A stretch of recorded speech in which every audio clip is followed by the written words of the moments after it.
السلام علیکم دوستو، ہم آپ کے سامنے جو مسئلہ آج لے کے آنے والے ہیں وہ ایک اہم مسئلہ ہے، اور وہ مسئلہ آج کی موسم کے اعتبار سے، ٹھنڈے موسم کے اعتبار سے بہت ہی ضروری ہے سننا۔ مسئلہ ہے مسح کا، اور مسح بھی پاؤں کا جبکہ وہ لپٹا ہوا ہو، ڈھکا ہوا ہو کپڑے سے، یعنی موزے سے یا کی جراب سے۔ تو اس معاملے میں کس جراب پہ مسح آئے اور کس جراب پہ مسح نہ آئے، یعنی کس موزے پہ مسح آئے، کس جراب پہ مسح نہ آئے، اس میں آراء مختلف ہیں۔ اور جب اٹھا کر کے آپ کسی مولوی صاحب سے عمومی طور پر پوچھ لو تو وہ صاحب اپنے مسلک کے اعتبار سے بتائے گا کہ جائز ہے، دوسرے کے پاس جا کے بولے گا نہیں، عام موزے پہ جائز نہیں ہے۔ جبکہ اس میں کافی بڑا کنفیوژن ہے۔ اس کنفیوژن کو دور کرنے کے لیے مجھے پورے 2 مہینے ریسرچ کرنا پڑا، اور میں نے اس ریسرچ میں شامل کیا ہے اپنے قدیم جو ائمہ ہیں۔ دیکھیے، رائے تھوپ تو نہیں سکتے ہم، کوئی نہیں رائے تھوپنے والے۔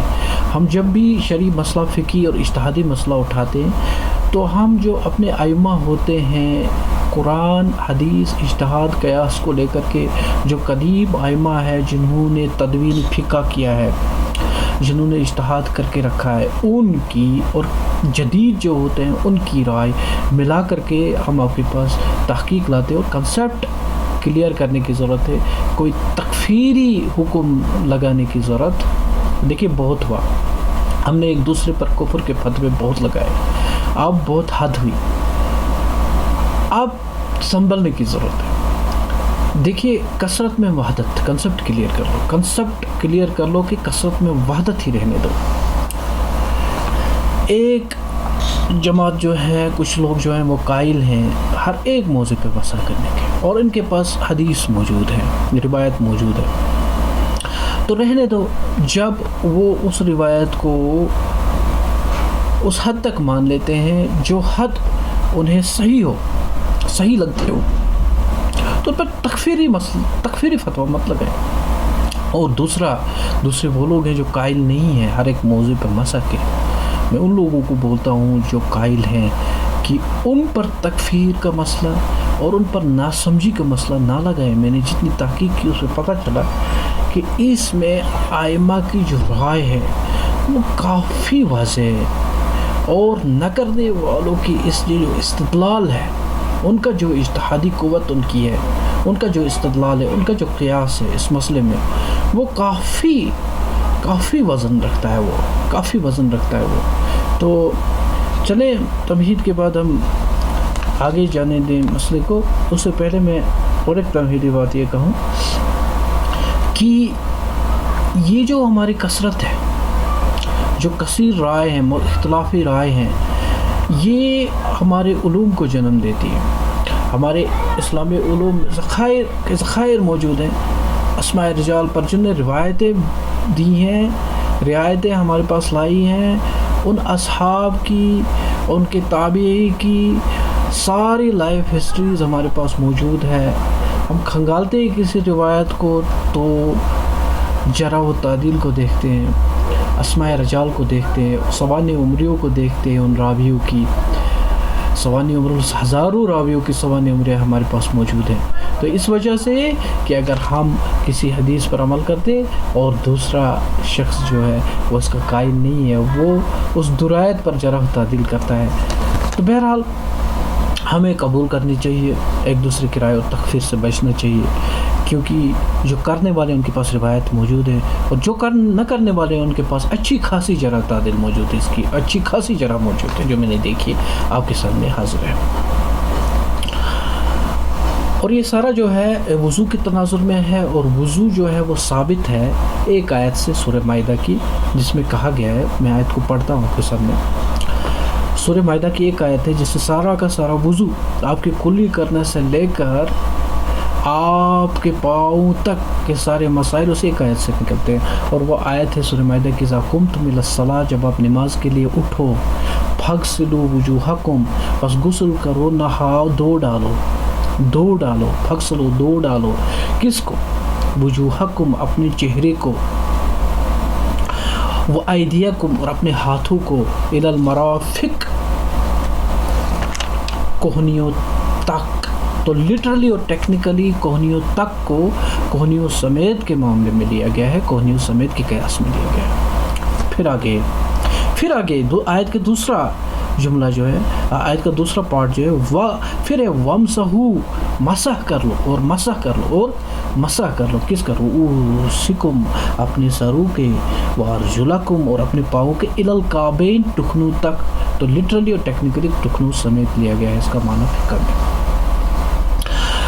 تو اس میں کیا ہے، اس میں شیعہ اور روافض کا استدلال جو ہے، شیعہ اور روافض کا استدلال اس میں ہے کہ جو آگے کہا گیا کہ وَمْسَحُوا، مسح کرو، رؤوسکم اپنے سروں کو، وَأَرْجُلَکُمْ اپنے پاؤں کو. تو مسح کے بعد پاؤں کا مسئلہ ہے، تو پاؤں پہ وہ مسح کرتے، اس سے استدلال لیتے وہ پاؤں پر مسح کرتے وہ.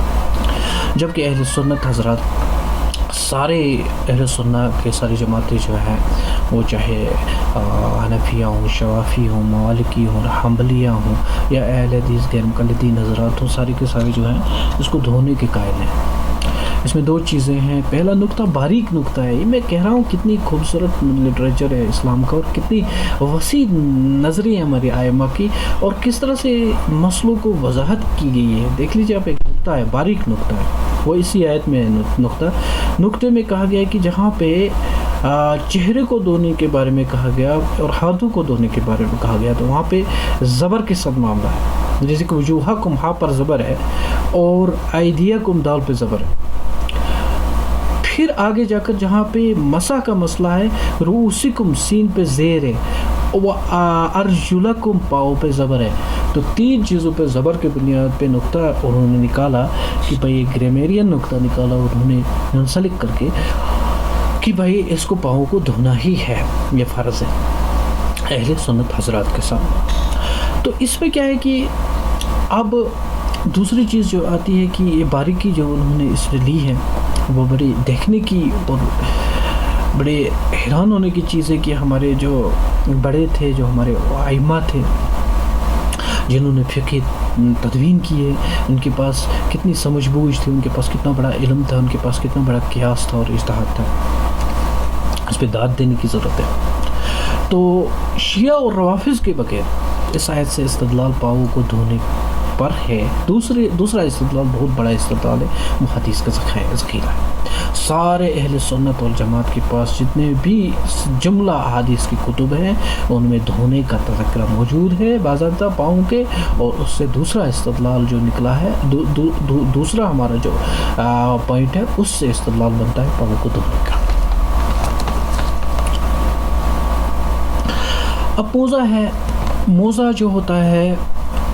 وہ ہوتا ہے شریعت میں ٹرم ہے، 3 ٹرم میں آپ کے سامنے پیش کرتا ہوں. ایک سخین ہے، ایک مجلد ہے، ایک صفیق ہے. سخین جو ہے وہ موٹی ہوتی ہے، مجلد جو ہوتی ہے وہ نیچے کپڑا اوپر چمڑا ہوتا ہے. اور تیسری چیز ہے صفیق، وہ باریک لفظ آتا ہے، باریک وہ نہ ہو. میں کہتا ہوں موزے کے تناظر میں جو آتا ہے کہ خفین آتی ہے، پہلے لیدر کا موزہ ہے، ٹھیک ہے، تو خفین. پھر اس کے بعد مجلد ہے، نیچے اس کی کپڑا تنا ہوا ہے، اوپر سے لیدر ہے، تو اس کو کیا بولتے ہیں؟ اس کو بولتے ہیں سخین، مجلد. اور پھر سخین موٹی عام جراب نہیں، اور صفیق باریک نہیں. تو یہ چیزیں جو ہے یہ دور نبوت کا موزہ تھا.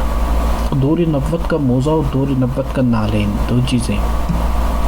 اس میں ایک باریکی اور بھی ہے، جو لوگ دور نبوت کے جوتے پر جو مسا تھا اس کے قائل ہیں نہیں ہیں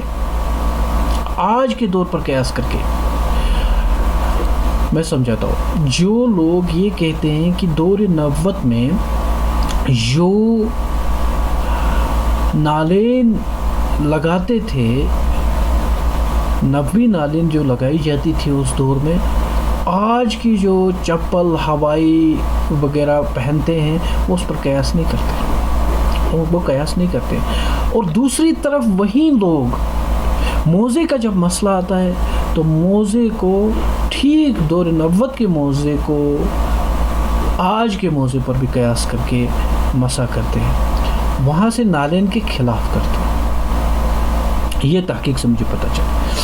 اور اس میں کیا ہے کہ اس میں یہ دیکھنا ہے کہ شریعت میں چھوٹ کتنی اجازت ہے، اتنی اجازت لی جا سکتی ہے، اپنے عقل کے اعتبار سے اجازت نہیں لی جا سکتی ہے، اپنے قیاس کے گھوڑے اتنے نہیں دوڑائے جاتے، اتنے ہی دوڑائے جاتے جتنی حدود ہم بنائے قرآن و حدیث اور اجماع کی بنیاد پر۔ ٹھیک، تو جو عام جوراب ہے وہ کاٹن کا ہوتا ہے، پولیسٹر وول وغیرہ کا ہوتا ہے، تو اس کو جوراب بولتے ہیں۔ اور موزہ جو ہے وہ سخین، جو میں نے آپ کو بولا خفین ہے، سخین ہے، مجلد ہے، صفیق نہیں ہے، تو یہ چیزیں ہیں۔ تو اس کے بعد آتے ہیں ہم اس بات پر بھی کہ بھائی آدھے لوگ ایسا بولتے ہیں کہ بنی اسرائیل کی گائے کی مناسبت سے بولتے ہیں کہ بھئی یہ جو ہے بنی اسرائیل کو کہا گیا، موسیٰ علیہ السلام نے کہا کہ گائے، ان سے کہلایا گیا کہ گائے ذبح کرو، تو انہوں نے پھر وہاں پہ گائے کو بار بار موسیٰ علیہ السلام خدا کے سامنے حاضر کروایا کہ یہ بتائے گائے کیسی ہونی چاہیے، اس کی رنگت کیسی ہونی چاہیے، زمین جوتتی ہو وغیرہ وغیرہ، جبکہ قرآن کی سورہ بقرہ میں تفصیل سے واقعہ موجود ہے۔ تو آدھے لوگ بولتے ہیں کہ بھئی جب جھوٹ موجود ہے، جب کہا گیا ہے سیدھا مسح، تو اب ہر کسی چیز میں مسح کرو نا، بنی اسرائیل کی طرح آپ اس مسئلے میں کیوں ڈھونڈ رہے ہو وہ چیزیں جو کہ نہیں ڈھونڈنی چاہیے، جو نہیں کرنا چاہیے، جو حکم ہے بجا لاؤ، جبکہ ایسا نہیں ہے۔ ہم اہل کتاب کے اور گمراہ غیر مغضوب علیہم والضالین، جو قرآن میں کہا گیا ہے کہ وہ راستے سے ہٹے ہوئے تھے، انہوں نے انبیاء کا قتل کیا، ان کا مقصد گائے کو ذبح کرنا نہیں تھا، بلکہ ان کا مقصد کچھ اور تھا، جبکہ ہمارا مقصد یہاں پہ حدیث اور قرآن پہ عمل کرنے کا ہے، صحیح قرآن و حدیث پہ عمل کرنے کا ہے۔ تو ہمارا قیاس نہیں لیا جائے، ہمارا اس مسئلے میں جو ہے اس مسئلے میں یہ اجتہادی مسئلہ ہے، اور اس کو قیاس بنی اسرائیل کی گائے پہ نہیں لیا جائے۔ بہرحال میں یہاں پہ سب کی آراء کا مقابلہ کروں گا، اور میرا کام یہ نہیں ہوگا کہ میں آپ پر اپنی رائے کو تھوپوں، اور نہیں میرا کام اس میں کسی کی دل آزاری ہوگی۔ کسی کی دل آزاری ایک مسلمان کا شیوا نہیں، اور فقہ میں جہاں تک ہماری اختلافی مسائل ہیں تو اس میں جتنا بھی ایک دوسرے کے ساتھ ہمیں علمی اختلاف ہے، اس میں ہمارا علم، میں نے جو پہلے ہی بولا تمہیدی بنیاد پر، کہ ہمارا علم اس سے زندہ رہتا ہے، زندہ ہی رہنے دیا جانا چاہیے۔ ہم پہلے دیکھتے ہیں کہ ائمہ اس بارے میں کیا فرماتے ہیں، مختلف ائمہ اس بارے میں کیا فرماتے ہیں۔ مسح جو ہے پاؤں کا، جو کہ کپڑے میں لپٹا ہوا، اس بارے میں ائمہ کی سب سے پہلے جو ہمارے سب سے بڑے 4 ائمہ اربعہ ہیں، وہ ان کی رائے کیا ہے۔ سب سے پہلے امام ابو حنیفہ رحمہ اللہ، کوفہ میں 90 ہجرہ میں پیدا ہونے والے، اور انہوں نے پہلی صدی میں اجتہاد کی بنیاد ڈالی ہے اسلام میں۔ ان کی رائے ہے کہ جو خفین ہیں، جو چمڑے کے موزے ہیں، اسی پہ مسح کیا جائے، اور چمڑوں کے موزوں کے علاوہ وہ عام موزے پر مسح کے قائل نہیں ہے۔ امام شافعی سے پہلے امام مالک مدینہ شریف میں انہوں نے اجتہاد کی بنیاد ڈالی تھی، فقہ مالکی بنایا تھا انہوں نے۔ تو وہ حدیث کے علاوہ مدینہ کے لوگ جس حدیث پہ عمل کرتے اس پر زیادہ ترجیح دیتا تھا۔ وہ عمل،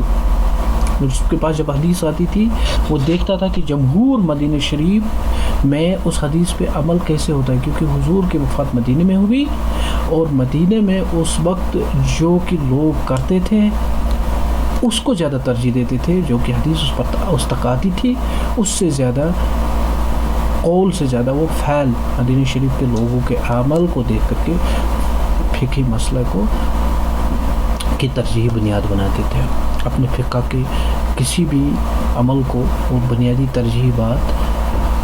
قول سے زیادہ مدینہ کے لوگوں کے پہلی صدی صدی ہجرہ کی مدینہ کی جو صحابہ نے جس پر عمل کیا اس پر زیادہ وہ حقیقت دیتے تھے اس میں. تو ان کی بھی رائے ہے کہ چمڑے کے موضوع کے علاوہ کسی دوسرے موضوع پر مسح نہیں کیا جا سکتا. اس میں تیسری رائے امام شافعی کی ہے رحمہ اللہ. تو ان کی رائے بھی ہے کہ آگے جو آئے گا کہ المسح علی الجورابین والنعلین جو روایت آئے گی اس کے تناظر میں وہ بھی بولتے ہیں کہ ایسا جوراب جس پر نالین بھی یعنی جوتا بھی لگا ہو تب مسح کیا جائے، تب اس جوراب پہ مسح ہے. عام جوراب پہ وہ بھی قائد نہیں ہے. امام احمد بن حنبل، امام ابو حنیفہ کی رحمۃ اللہ تعالیٰ کی اور رائے کے ساتھ ان کی بھی رائے یہ ہے کہ جب آپ مسح اس پر کرو گے، کسی موضوع پہ مسح کرتے ہو جو حکمن موضوع ہے، تو بہتر ہے کرنا نہ کرنے سے جہاں پہ شریعت نے چھوٹ دی اس کو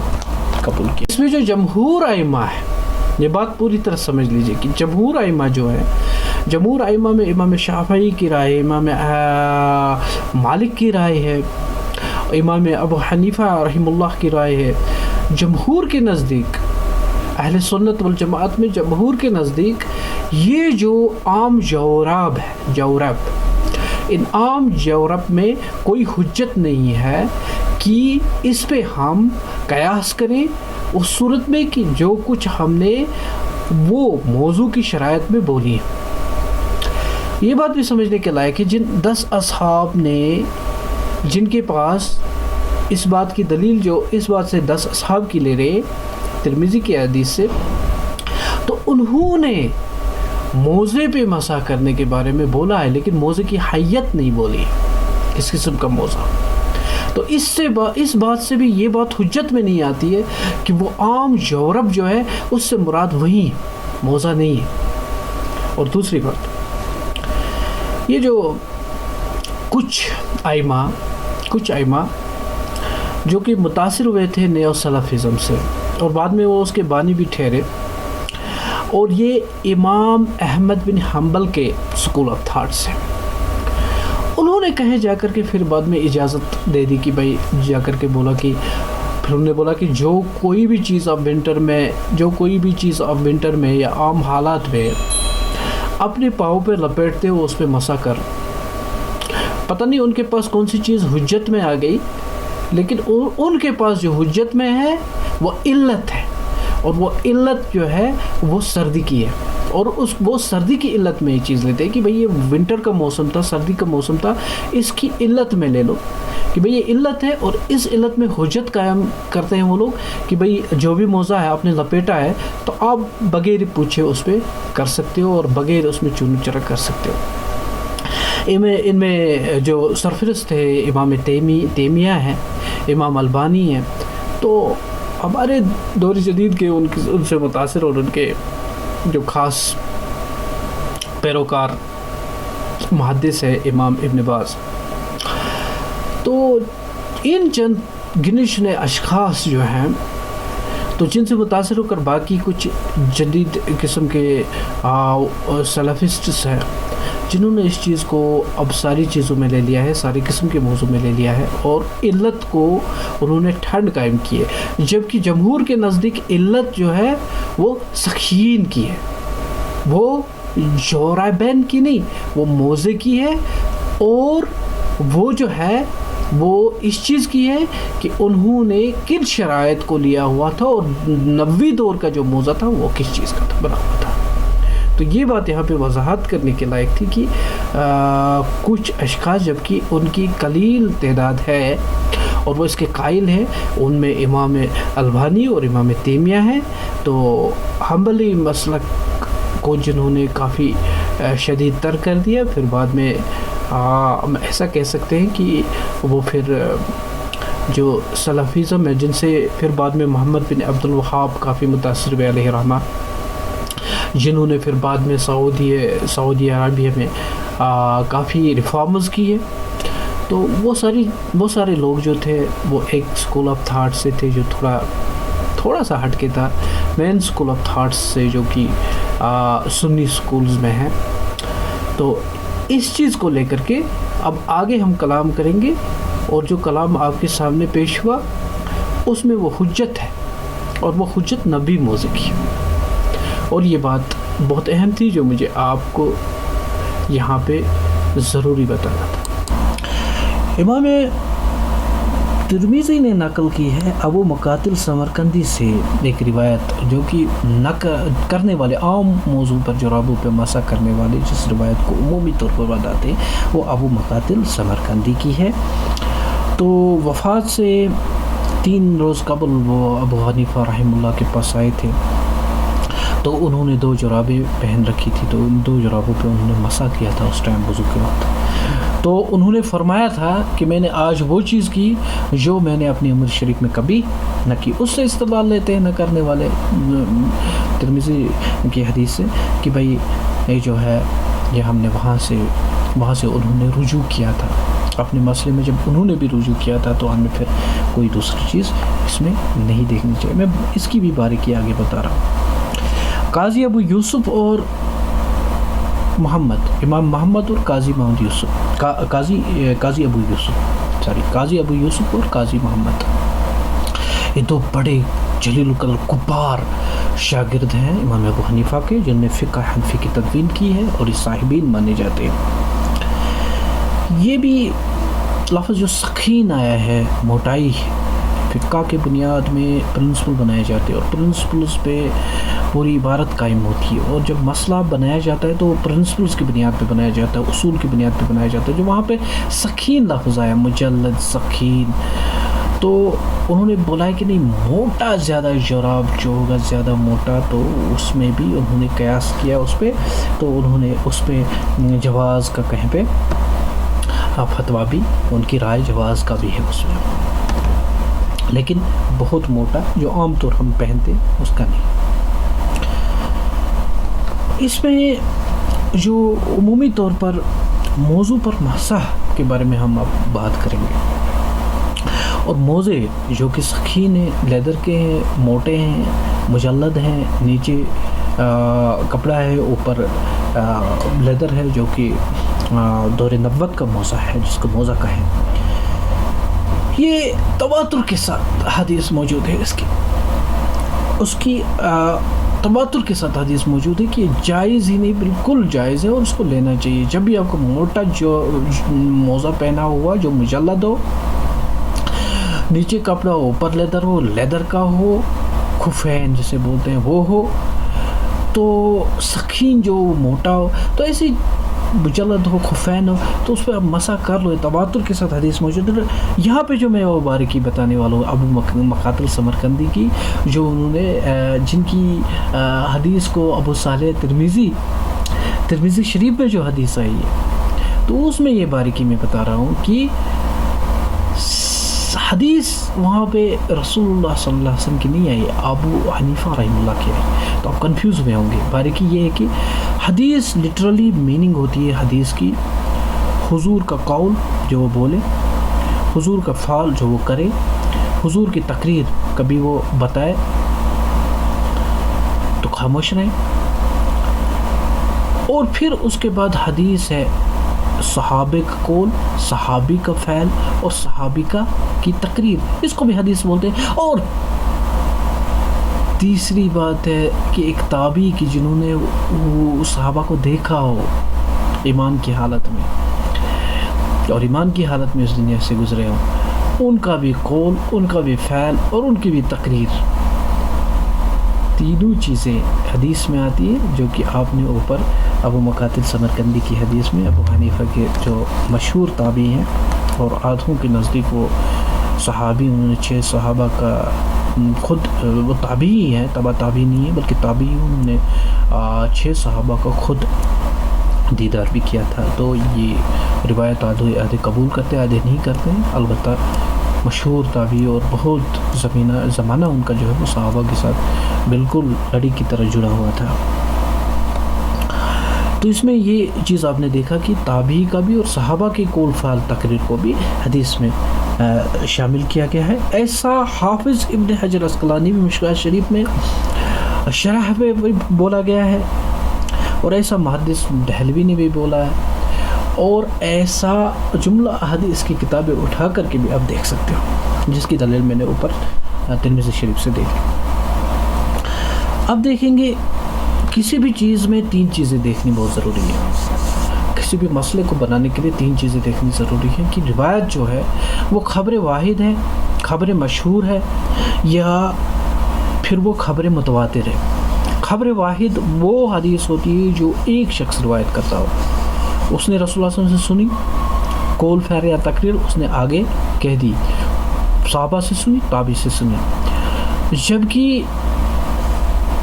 2-4 اشخاص کسی مسئلے کو بتاتے ہیں کہ ہم نے حضور کو ایسا کرتے یا کہتے سنا, تو اس کو بولتے ہیں خبر مشہور.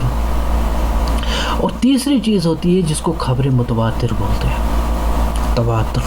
جو تواتر کے ساتھ ہمارے پاس موجود ہو, جس کے متعلق بہت بے شمار احادیث موجود ہو اور جو ہمیں بالکل قبول کرنے کے حق میں ہو, تو اس کو خبر متواتر بولتے ہیں. اور یہ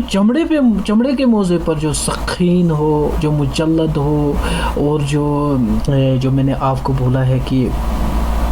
موزہ ہے لیدر کا, تو جس کو خفین بولتے ہیں, سخین, خفین, مجلد, تو اس پر تو تواتر ہمارے پاس موجود ہے. یہ تواتر ہمارے پاس موجود ہے کہ تواتر کے ساتھ اس پر احادیث موجود ہیں کہ ہم بالکل کر سکتے ہیں. اس میں کوئی بھی ہمارے دل میں چون چرا نہیں ہونا چاہیے کہ ہم صحیح کر رہے ہیں, غلط کر رہے ہیں. اس کے پیچھے مضبوط دلائل ہیں. سب سے پہلی دلائل, 4 دلیلیں میں آپ کے سامنے پیش کروں گا. سب سے پہلی دلیل ہے وہ صحیح بخاری کی ہے, مغیرہ بن شعبہ روایت کرتے ہیں, اور مغیرہ بن شعبہ راوی ہیں اس کے رضی اللہ تعالیٰ عنہ. تو انہوں نے حضور کو دیکھا وہ خفین پہ مسح کرتے ہوئے. موزہ تھا اور دور نبوت کا موزہ, میں نے پہلے ہی بولا, وہ خف تھے ان کو پہنی ہوئی, تو انہوں نے اس پر مسح کیا. دوسری روایت حضرت جریر کی ہے, انہوں نے خود وضو کیا, اور انہوں نے جب خود وضو کیا تو انہوں نے مسح کیا تھا, اور انہوں نے وہ موزہ پہن رکھا تھا. اور تیسری دلیل جو ہے وہ سنن نسائی کی ہے, حضرت بلال سے اور حضرت اسامہ سے, جو مسح علی الخفین کے باب میں موجود ہے سنن نسائی میں. اور چوتھی دلیل جو ہے وہ 70 صحابہ کرام سے, 70 صحابہ کرام سے, اولو العزم صحابہ کرام ہیں. ان میں عشرہ مبشرہ 10 وہ صحابہ ہیں جن کے لیے حضور نے گارنٹی دی جنت کی, ان سے بھی وہ حدیث منقول ہے. وہ بھی راوی ہیں اس حدیث کے, ان احادیث کے جن سے استدلال لیا گیا کہ جرابوں پہ جو موزے ہیں, خفین ہے اور سخین موزے ہیں, ان پہ مسح کیا جا سکتا ہے. 70 صحابہ کرام, اور ان میں سے حافظ ابن حجر عسقلانی بھی ہے, ان میں سے حسن بصری بھی ہیں, اور اس کے قائل امام ابو حنیفہ رحمہ اللہ بھی ہیں, اور اس کے قائل امام مالک بھی ہیں رحمہ اللہ. اور یہ متواتر حدیث ہے, حدیث ہے, ہمارے پاس دلائل موجود ہے, عشر مبشرہ کے ہیں. تو یہ چیزیں جو ہے یہ کرنے پہ دلالت کرتے ہیں. اب ہم دیکھیں گے جراب کو دیکھیں گے. جو جراب عمومی طور پر ہم نیلان, پولیسٹر, وہ کیا کس چیز کا وول وغیرہ کا لگا ہوا ہوتا ہے, باریک ہوتا ہے, جس میں پانی امرس ہوتا ہے, اس کے بارے میں جو نہ کرنے کے دلائل اس کے آئے ہیں, نہ کرنے کے جو دلائل ہیں اس پر بھی ہم آپ کے سامنے بحث کریں گے. لیکن ان کو تھوڑا ہم تاخیر میں کریں گے آپ کے سامنے پیش. سب سے پہلے ہم یہاں پہ مسح کا طریقہ بتائیں. مسح کا طریقہ کیا ہے؟ دیکھیے, آپ کو صاف پانی لینا ہے اور شدھ پانی لے کے اپنے انگلیوں کو تر کرنا ہے, اپنے ہاتھ انگلیوں کو تر کرنا ہے اور اس کو جھاڑنا ہے. پھر اس کے بعد آپ کو انگلیوں کی طرف سے پاؤں کی طرف, انگلیوں کی طرف سے پاؤں کی طرف لکیر بنا کے کھینچنا ہے ایک بار, تو آپ کا مسح ہو گیا. یہ ہے طریقہ مسح کا. لیکن اس میں امام شافعی اور امام مالک رحمہ اللہ, امام شافعی اور امام مالک رحمہ اللہ نیچے سے بھی مسح کرنے کے قائل ہیں پاؤں کے. جب وہ اوپر سے کرے تو وہ فرماتے ہیں کہ نیچے سے بھی، یہ دو ائمہ ہیں امام شافعی اور امام مالک رحمہ اللہ، وہ نیچے سے بھی قائل ہیں، لیکن آگے وہ لکھتے ہیں کہ اگر کسی نے اوپر سے ہی کیا تو وہ بھی کافی ہے۔ تو اس میں صرف اتنا ہی رکھا جائے کہ آپ نے اوپر سے کیا، آپ نے صحیح کیا، کیونکہ وہ دو جن کو اس پر جن کا استدلال نیچے سے بھی کرنے کا ہے، وہ بھی آپ کو حکم دیتے ہیں کہ اگر آپ نے اوپر سے کیا، وہ بھی آپ کو رائے دیتے ہیں کہ اگر آپ نے اوپر سے بھی کیا تو وہ بھی جواز کا قائل ہے، وہ بھی جائز ہے۔ جی، اب جب ہم مسح کے بارے میں اتنا کچھ بتا رہے ہیں تو اہم جو مسح جس کو قرآن نے بولا ہے امسحوا رؤوسکم، تو رؤوسکم جو سروں کے مسح کے بارے میں ہے، تو اس کے بارے میں بھی یہ جانکاری معلوم ہونی چاہیے کہ مسح کا صحیح طریقہ جو سر پہ کیا جاتا ہے وہ کیا ہے۔ چلیے ہم جان لیتے ہیں۔ اس میں سب سے بہترین جو انسٹیٹیوشن ہے جس نے اس پہ کافی وضاحت سے کام کیا ہے کہ مسح کا صحیح طریقہ جو ہے آپ کے سر کا، جیسے کہ آپ نے چوتھائی کا مسح کیا، ہاتھ میں پانی ہے آپ نے لگا دیا اپنے سر پہ، آپ کا مسح ہو گیا۔ لیکن جو حنفی اسکول آف تھاٹ ہے، اس میں انہوں نے کافی ایک جو منظم انسٹیٹیوٹ ہے، اس میں انہوں نے وضاحت سے اس بات کو پوری طرح سے، اس طریقہ کار کو جو آپ مسح کرتے ہو اس کو تھوڑا سا الابریٹلی بولا ہے، اور انہوں نے جیسا کہ بولا ہے کہ آپ پانی لے لیں، جیسے کہ مسح کے عنوان میں زیر عنوان سر کے مسح کے بارے میں بولا جا رہا ہے،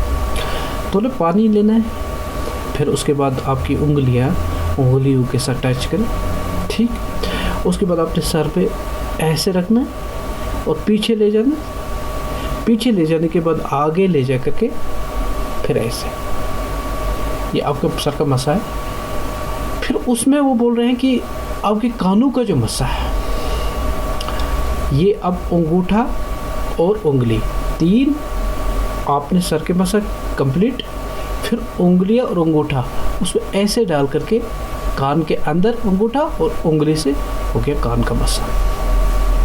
اب آگے جا کر کے مسح جو ہے وہ گردن کے زیر عنوان میں بھی آتا ہے کہ گردن کا مسح، اور اس میں کافی بے شمار اختلاف ہے۔ اختلاف اس درجے کا ہے کہ آدھے لوگ اس کو بدعت قرار دیتے ہیں اور آدھے لوگوں کے پاس یہ سنت ہے، اور سنت کا بھی جواز ہے۔ فقہ احناف میں تو سنت کا جواز ہے، اور ابن تیمیہ، امام البانی وغیرہ جو ہے وہ لوگ جو جید قسم کے نیو سلفیزم کے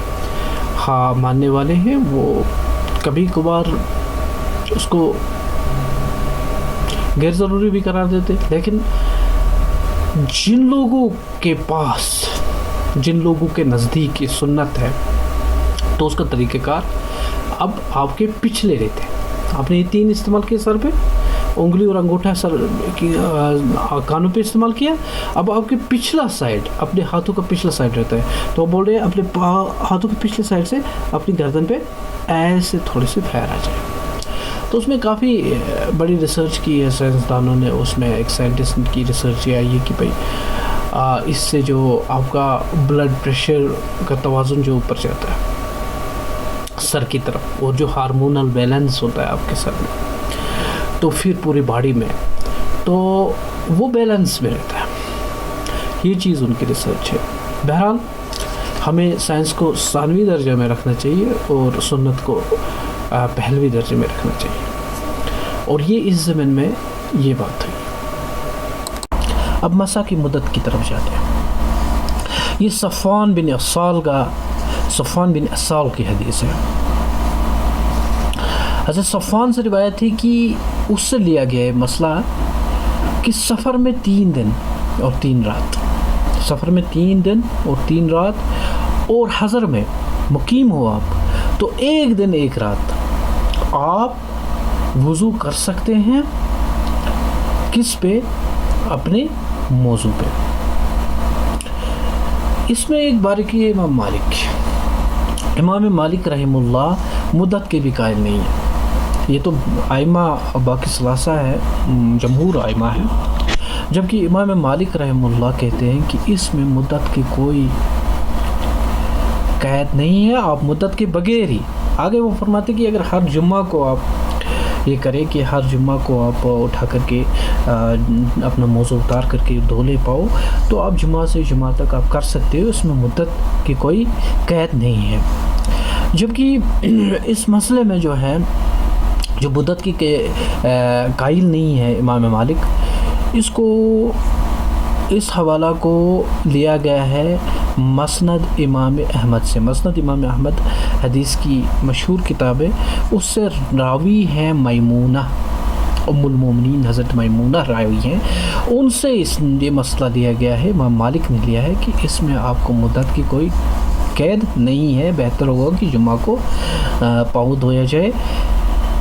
لیکن جمہور محدثین کے نزدیک، جو محدث کہتے ہیں جتنی حدیث کا علم ہو، جمہور جو بہت سارے محدثین نے اس میں رائے ہے اکثر محدثین کی، تو اس میں وہ رائے وہ بولتے ہیں یہ کمزور ہے، یہ حدیث کمزور ہے. جمہور محدثین کے درمیان نزدیک یہ حدیث جو ہے ام المومنین میمونہ رضی اللہ تعالیٰ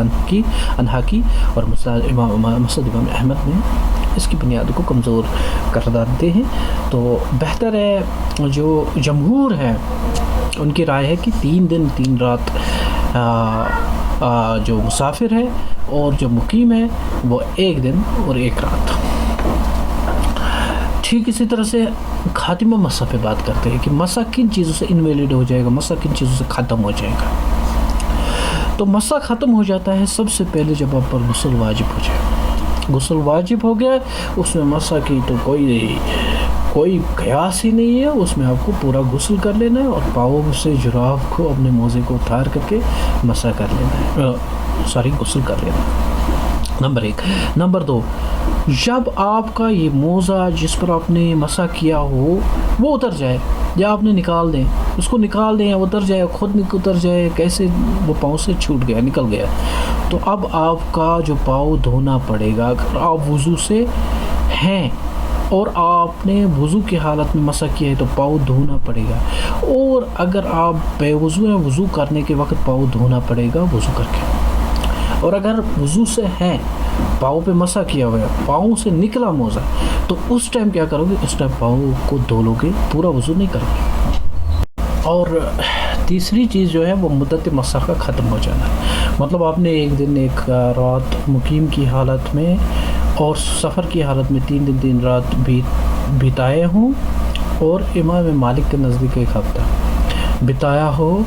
تو پھر مدت آپ کا ختم ہوا. پھر اس مدت کے بعد آپ کو نئے سرے سے وضو کرنا ہے اور پاؤں کو دھونا ہے، پھر سے اپنا موزہ چڑھانا ہے، پھر سے نئی مدت کا ٹائم شروع ہو جائے گا. اور چوتھی چیز اس میں ہے پانی میں آپ امرس ہوئے،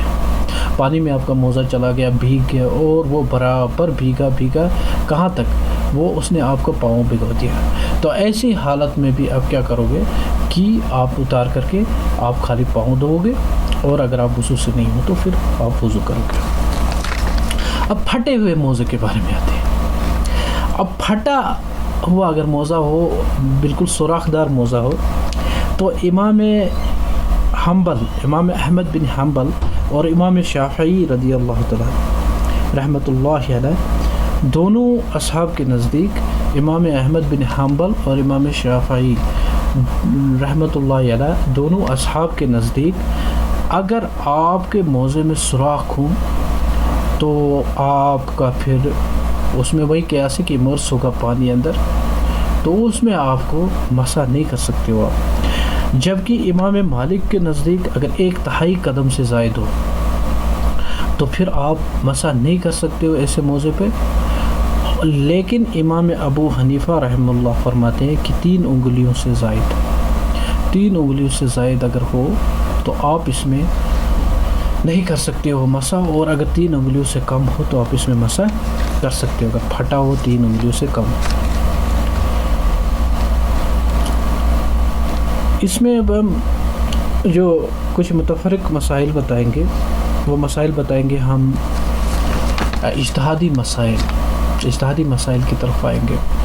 جو کہ اجتہادی مسائل مسا کی اسی موضوع پہ مسا کی بنیاد پہ بنائے گئے ہیں اور ان کے ساتھ ملحق مسائل ہیں. اس میں سب سے پہلے ہے کہ آپ نے دستانے پہنے, گلوز پہن رکھا ہے, ٹوپی پہن رکھی ہے, مفلر امامہ باندھ رکھا ہے, دوپٹہ اوڑھ رکھا ہے, برقع دے رکھا ہے, تو آپ پھر کہہ رہے ہیں کہ اس کے اوپر سے ہم مسا کریں. بہت کمزور دلیل ایک موجود ہے, لیکن بہت کمزور ہے. اس میں بھی 1/3 کے بعد آپ کی ٹوپی یا امامہ جو ہے اس کے اوپر ہو, لیکن پہلے 1/3 ہو پر آپ کا مسا ہے. ایسا آپ نہیں کر سکتے, لیکن دستانوں پہ تو بالکل نہیں کر سکتے ہو گلوز پہ مسا. دوسرا ہے جوتوں کوئی بھی ہو جو ٹخنوں کے ساتھ, جوتا کوئی بھی ہے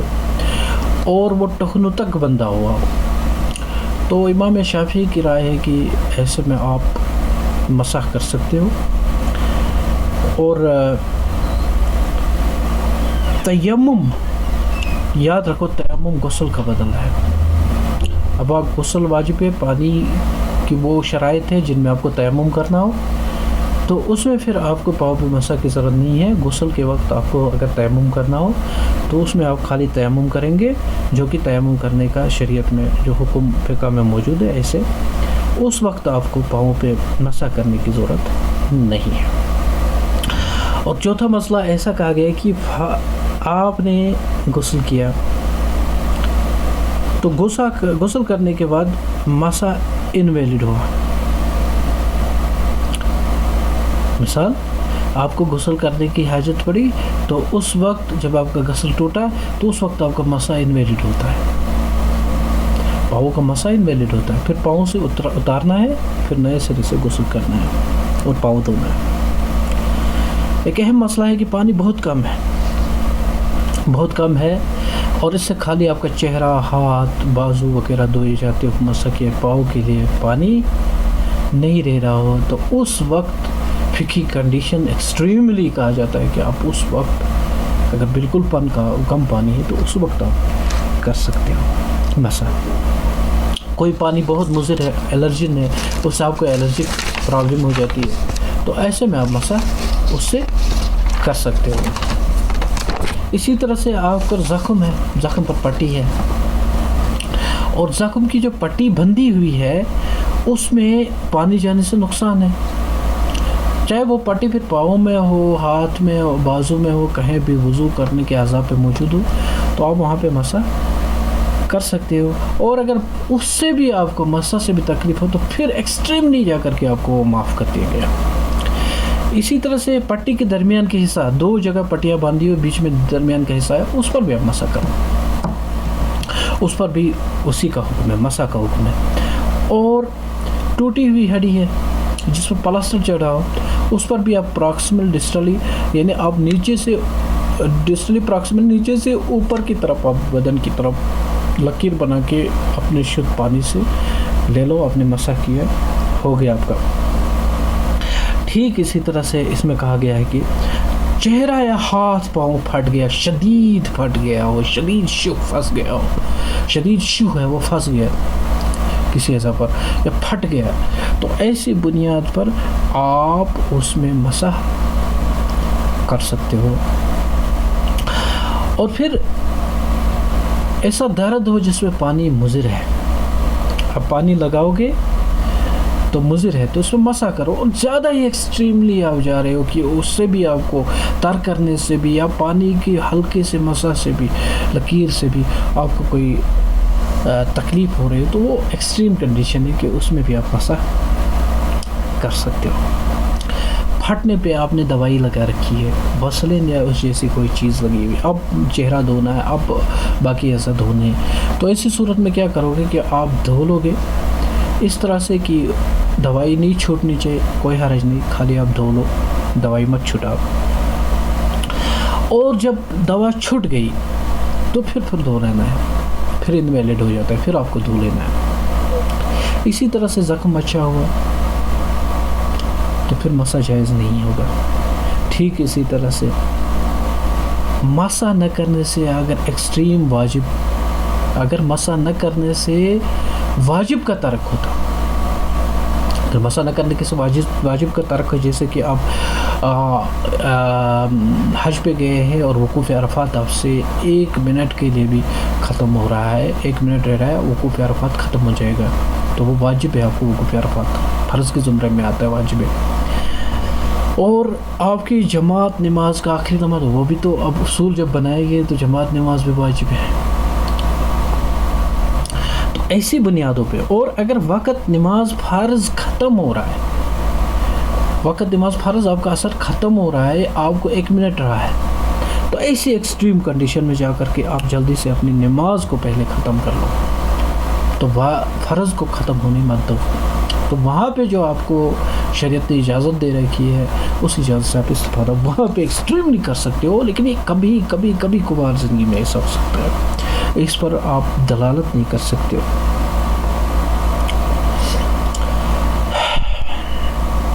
اب ہم جرابوں پہ مسح نہ کرنے کے دلائل جو آپ سے وعدہ کر رکھا تھا اس پر تھوڑی سی بات کریں گے،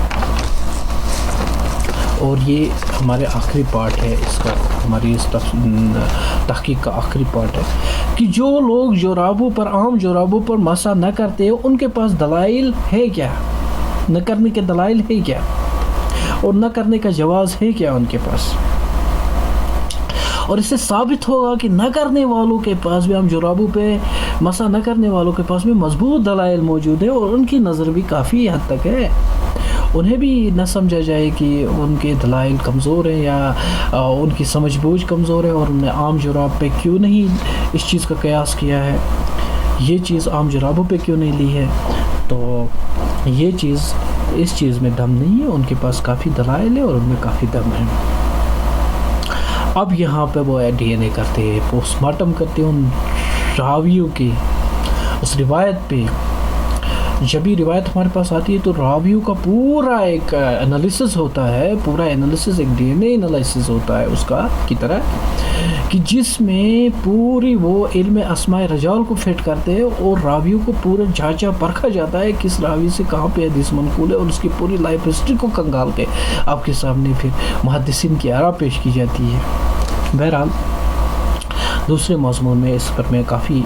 آپ کے پاس تفصیل سے بات کروں گی، اس وقت ہم مسح کے بارے میں جو بات کر رہے ہیں اسی پہ رہنے دیں گے اس موضوع کو۔ تو اس میں ہم اب دیکھیں گے کہ بھائی جو نہ کرنے والوں کے دلائل وہ کیا ہیں، تو اس میں صاف طور سے جو نہ کرنے والے ہیں ان کے پاس یہ دلائل موجود ہیں کہ بھائی اس میں کوئی بھی روایت جو ہے وہ قبولیت کے درجے کی نہیں ہے، اور وہ اس قدر صحیح نہیں ہے جس کو قبول کر لیا جائے، اور ان روایت میں وہ جرح کرتے ہیں، اس میں کافی تعدیل ہے۔ مثال پہلی ہم اس میں جو روایت دی جاتی ہے جو کرتے ہیں، کرنے کے جواز میں ہے، وہ روایت، اس کی روایت جو دیتے ہیں وہاں سے، اس روایت، ان روایتوں کو پرکھتے ہیں ہم۔ پہلی روایت ہے جامع ترمذی کی مشہور حدیث ہے، جو عام جرابوں پر مسح کرنے کے قائل حضرات دیتے ہیں، جامع ترمذی کی حدیث ہے، راوی ہیں مغیرہ بن شعبہ، باب مسح الجرابین والنعلین۔ امام ترمذی نے اس کو حسن صحیح بھی بولا ہے، اس روایت کو حسن بولا ہے، صحیح بولا ہے اس روایت کو، جبکہ ابو بکر بیہقی، مشہور محدث ہے ابو بکر بیہقی، اس نے اس کو حدیث منکر اور ضعیف کیا، جرح ہے حدیث پہ۔ تو ابو بکر بیہقی جو ہیں وہ اس حدیث کو منکر بولتے اور ضعیف بولتے، اور اس طرح سے امام نووی، یحییٰ بن معیش، کبار جو ائمہ ہیں ان میں یحییٰ بن معیش، احمد بن حنبل، سفیان ثوری، امام نووی بھی اس حدیث کے جواز میں نہیں ہے، اس حدیث کے صحیح ہونے کے جواز میں نہیں ہے۔ اور مشہور جو یہ ہیں ہمارے اہل حدیث جو راوی ہیں، تو وہ راوی ہیں اہل حدیث کے امام ہے، کبار امام میں مانا جاتا ہے عبد الرحمن مبارک پوری۔ اپنی شرح میں بھی وہ نالین میں تعویل کرتے ہیں، جرابین میں تعویل نہیں کرتے، جس میں باب مسل جرابین و نالین کے مطابق یہ حدیث آئی ہے، اس کے نیچے جو حدیث آئی ہے، اس کے ذیل میں حدیث آئی ہے، اس میں وہ نالین جو جوتوں کا تذکر ہے اس میں وہ تعویل کرتے ہیں، اس روایت میں جرابوں میں نہیں کرتے، جبکہ حدیث منکر اور ضعیف ہے۔ اور ایسا ابو بکر بائحقی نے کہا، سفیان ثوری، احمد بن حنبل، یحییٰ بن معیش، امام نووی ایسا اس حدیث کے بارے میں۔ دوسری روایت جو اس ضمن میں آتی ہے وہ آتی ہے موسیٰ اشعری کی، حضرت ابو موسیٰ اشعری روایت کرتے ہیں، اور مسح علی النالین والجرابین پہ سنن ابی داود میں حدیث موجود ہے۔ سنن ابو داود حدیث کی مشہور کتاب ہے، اس میں موجود ہے۔ وہ لوگ جو عام جرابوں پہ مسح کے قائل ہیں وہ پیش کرتے ہیں دوسری روایت، پہلی روایت پھر دوسری روایت یہ ابو موسیٰ اشعری کرتے ہیں۔ تو اس ذیل میں آتی ہے باب ہے مسح علی النالین والجرابین، اور اس میں یہ سنن ابو داود کی حدیث ہے مسح علی الجرابین کے عنوان سے، اور ابو داود علامہ ذیلی اس روایت کے بارے میں بولتے ہیں کہ لا متصل ولا قوی، ایک قوی نہیں ہے اور متصل روایت نہیں ہے۔ تو متصل اور قوی آئندہ جب ہم آپ کو حدیث علم اصول حدیث کی بنیاد پر جب آپ کو لیکچر دیں گے تو اس بنیاد پہ آپ کو سمجھائیں گے کہ یہ جو مسئلہ ہے متصل حدیث اور قوی حدیث کیا چیز، حدیثوں کے اقسام جب ہم کو سمجھائیں گے تو اس سے آئے گا۔ تو متصل اس وقت آپ یہ عام سمجھیے کہ اتصال نہیں ہے حدیث کا، جوڑ نہیں ہے، ایک راوی کا دوسرے کے ساتھ جوڑ نہیں ہے، اور قوی نہیں ہے حدیث، اور علامہ ذیلی ایسا بولتے ہیں، ابو داود اس حدیث کے بارے میں رحم اللہ ایسا بولتے ہیں۔ اس میں جو سب سے جو اس روایت کو چھوڑ دینے کی عین مطابقت رکھتا ہے وہ عیسیٰ بن سنان، ایک راوی ہے، اس کا نام ہے عیسیٰ بن سنان۔ اس روایت میں ایک راوی ہے، اس حدیث میں ایک راوی ہے، بیچ کی کڑی ہے، وہ عیسیٰ بن سنان ہے، اس میں علت ہے، اس راوی میں علت ہے، اور وہ علت تقریباً علامہ ذیلی، ابو داود اور جملہ محدثین کے درمیان وہ علت ہے، اور اس علت کو عبد الرحمن مبارک فوری اہل حدیث عالم غیر مقلد نے بھی اس بارے میں بولا ہے کہ راوی بن سنان جو ہے اس کی علت انہوں نے بھی مانی ہے، اور یہ اس کی تعویل ہے اور اس کی جرح ہے۔ اور حضرت بلال رضی اللہ تعالیٰ، تیسری جو میں بول رہا ہوں، تیسری روایت جو وہ دیتے ہیں وہ حضرت بلال رضی اللہ تعالیٰ عنہ کے، بلال راوی ہیں اس کے، اور خفین والجرابین کے عنوان میں آئی ہے، اور اس میں المجمع الکبیر الطبرانی، المجمع الکبیر الطبرانی جو ہے اس نے اس کو ضعیف قرار دیا ہے، حضرت بلال والی روایت کو ضعیف قرار دیا ہے۔ کس نے کس کتاب میں دیا ہے؟ المجمع الکبیر الطبرانی، جو حدیث کی مشہور کتاب ہے، اس میں اس کو ضعیف قرار دیا گیا اس روایت کو۔ اور چوتھی روایت جو ہے وہ سنن ابی داود کی ہے، اور یہ ذیل میں آتی ہے مسح الجرابین کی۔ علی ابن ابی طالب، ابن خطاب، ابن عباس، وہ جو 10-12 تقریباً صحابہ سے وہ منقول ہے، سنن ابی داود والی حدیث جو وہ پیش کرتے ہیں، کرنے والے جو قائل ہے ہر ایک جراب پہ وہ پیش کرتے ہیں، اس میں اس کے بارے میں جو ہے، اس کے بارے میں یہی ہے کہ وہ ضعیف ہے، اور ایسا المجمع الکبیر الطبرانی میں موجود ہے کہ اس کی ضعف نکالا گیا ہے اس حدیث کی، اور یہ حدیث متواتر نہیں ہے۔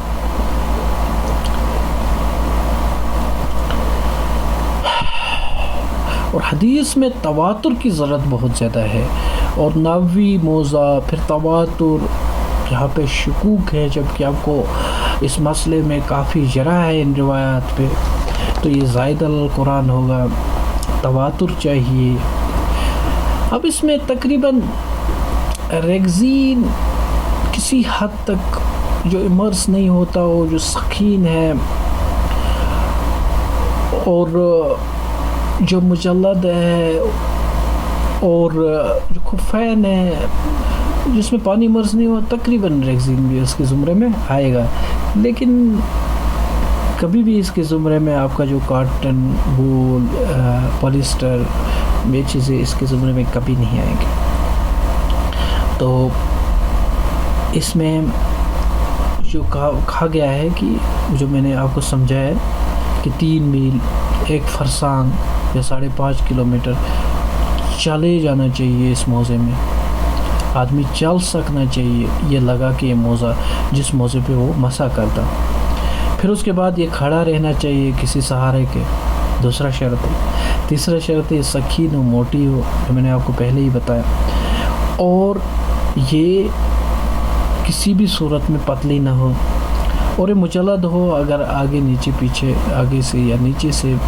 کپڑا پہن لگا ہو، اوپر سے لیدر لگا ہو، تو ایسی صورت میں اس کی جواز جو ایسے موزے کے کو نوی موزہ کہہ کر کے اس پر مسح کا جواز رکھتے ہوں، تو ان کے پاس جو شرائط ہیں آپ کے موزے کے، وہ یہ 4 شرائط ہیں کہ 1 فرسانگ یعنی 5.5 کلومیٹر، وہ 3 میل بنتا ہے، وہ لگا کر چلے ہو، آپ چل سکتے ہو، آپ وہ نہ پھٹے، کھڑا رہ سکے سیدھا خود، پانی اس میں مرج نہ ہو جائے، اور وہ موٹی ہو، مجلد ہو، تو ریگزین تقریباً، کیونکہ وہ پانی میں امرس بھی نہیں ہوتی، اور تقریباً آپ چل سکتے ہو اس میں 1 فرسانگ۔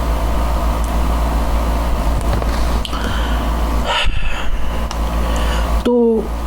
نالین میں جہاں تک ہے، نالین میں سند جو ہے وہ تھوڑی کمزور ہے، غیر معروف ہے، یا وہ روایت ٹھیک نہیں ہے۔ ٹھیک اسی طرح سے ان موضوع پہ، عام موضوع پہ، جو جرابوں پہ مسح کرنے کے قائل جو حضرات ہیں، ان کی روایات جو پیش کرتے ہیں اس میں ضعف ہے، کہیں پہ اس پہ جرح ہے دوسری تناظر میں، اور کبھی وہ غیر معروف ہیں، اور کبھی وہ روایت ہے ان میں وہ روایات جو ہیں راوی کہیں پہ ٹھیک نہیں ہیں، کہیں پہ ان راویوں میں علت بھی موجود ہے۔ مصنف ابی شیبہ کتاب ہے، مصنف ابی شیبہ کتاب ہے، مصنف ابو شیبہ، ابو قتادہ، حسن بصری، یہ سارے جو لوگ ہیں، یہ صفیق جراب، جو بالکل ہلکی جراب ہے، اس کی قائل نہیں ہے اس پہ مسح کے۔ ایسا فتاوی شامی جو کتاب ہے احناف کی مشہور کتاب ہے، عدل المختار ہے، الرد المختار ہے، اس میں بھی یہی سکین، مجلد وغیرہ کا تذکرہ لا کر کے صفیق جو ہے اس پہ وہاں بھی کہا گیا ہے کہ آپ نہیں کر سکتے ہو، اس میں یہ وہ نبوی دور کا موزہ نہیں ہے جس پہ آپ مسح کرو، کیونکہ فرض ہے پاؤں کا دھونا۔ فتاوی نظیریہ، اب ہم دیکھیں گے کہ یہ اہل حدیث حضرات کا جو ہے فتاوی نظیریہ، ان کی کتاب دہلوی صاحب نے لکھی ہے،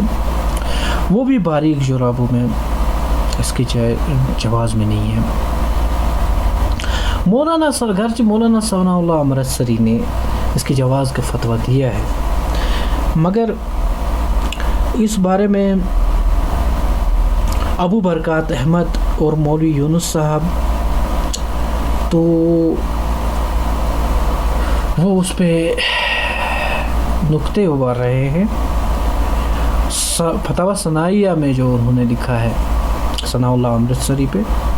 امرتسری نے اس کی جواز کا،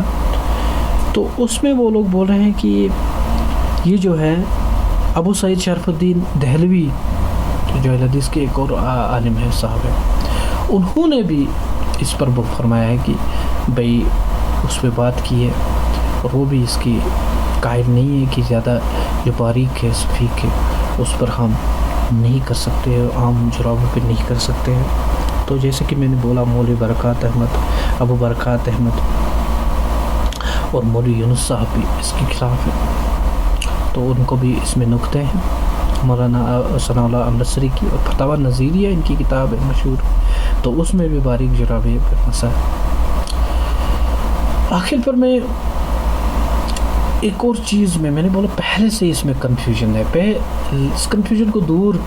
کرنا ہے، اور جو اصول ہے ان اصول کی بنیاد پہ مسئلے کو سمجھنا ہے۔ ایک بات یہاں پہ مجھے ضمنی یاد آتی ہے کہ ہمارے دور کے جدید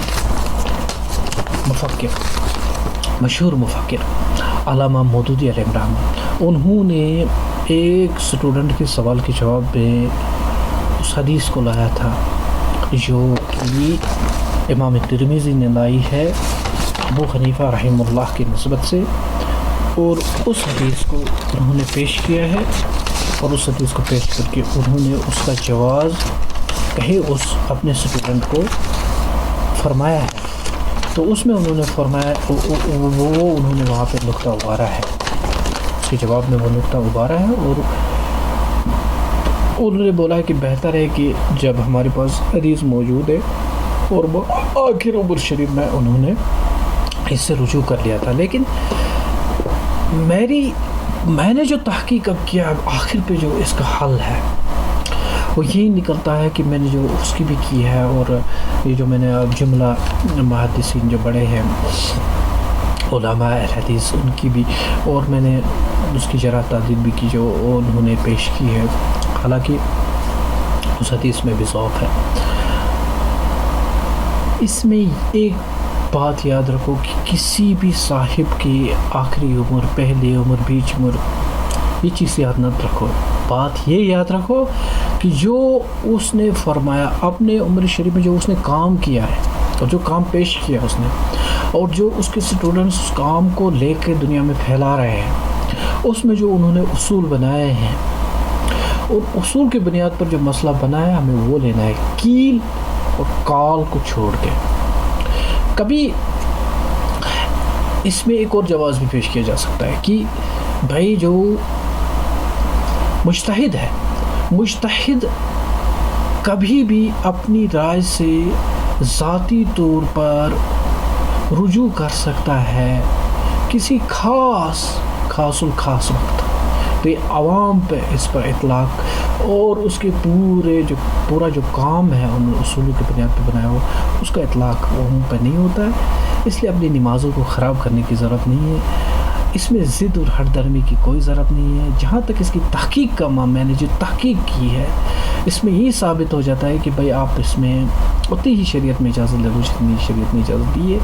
اور اپنے پاؤں کو دھونا اہل سنت حضرات کے سامنے فرض ہے، اس فرض کو مت چھوڑو۔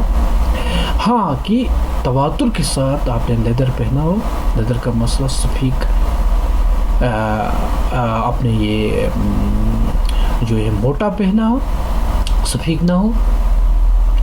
اور آپ نے خف پہنی، آپ نے مجلات پہنا ہو، تو امام ابو یوسف اور امام محمد اس میں تھوڑی سی تعویل پیش کرتے ہیں کہ اگر موٹا ہو، سکین ہو، اپنے استاد مکرم کی کا جو ورڈ انہوں نے پرنسپل میں لکھا سکین موٹا، تو اس سے لے لیتے ہیں۔ ایکسٹریم کنڈیشن میں آپ کہیں موجود جا رہے ہو، کسی گلیشیئر میں چل رہے ہو، آپ کے پاس موٹا اونی چراب پر نالین لگی ہوئی، تو امام شافعی کے تناظر میں حدیث اجتہادی بنیاد پہ آئے گی، تو اس میں جا کر امام محمد اور امام ابو یوسف کی اس سے تعویل کی جائے گی، لیکن عام کنڈیشنز میں احتیاط کی ضرورت ہے۔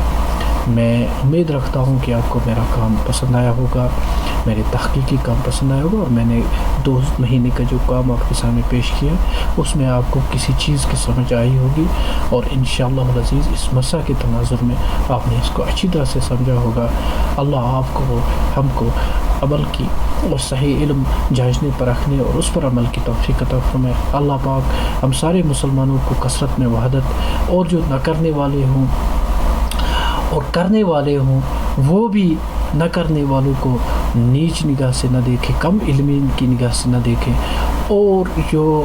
اس کی جواز میں نہیں ہے، عام جراب کی جواز میں نہیں ہے، جو کرنے والے ان کے پاس جو روایتیں موجود ہیں اس مناظر کے لیے اللہ کے لیے